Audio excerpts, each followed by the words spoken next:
વારસિયા વિસ્તારમાં મારામારીની ઘટના બની હતી.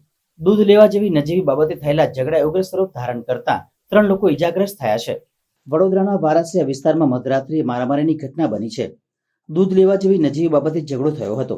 આ ઝઘડાએ સામાન્ય બાબતે ઉગ્ર સ્વરૂપ ધારણ કરી લીધું હતું. વેપારી અને ગ્રાહક વચ્ચે દૂધ આપવા લેવા બાબતે બોલાચાલી શરૂ થઈ હતી. સામાન્ય બોલાચાલી લીધેલા ઉગ્ર સ્વરૂપે થયેલી મારામારીમાં 3 લોકો ઈજાગ્રસ્ત થયા હોવાની માહિતી સામે આવી છે, જેઓને સારવાર અર્થે વડોદરાની સયાજી હોસ્પિટલમાં ખસેડવામાં આવ્યા છે.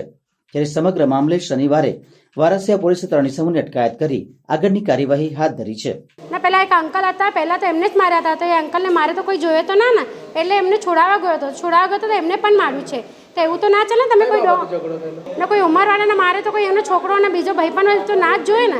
એ પોલીસને જાણ કરી, પોલીસના ચોકી નજીક જ હતી પોલીસ સ્ટેશન.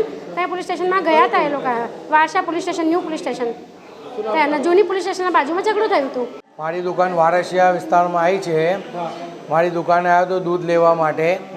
દૂધમાં થેલી માંગતો હતો, દૂધમાં થેલી નહીં આપવાથી એ ઝઘડો કરવા બેઠો. એમાં પપ્પાને ગાળો હાલતો હતો. અમે વચ્ચે પડ્યા તો અમને પપ્પાને ધક્કો મારીને ભાગી ગયો.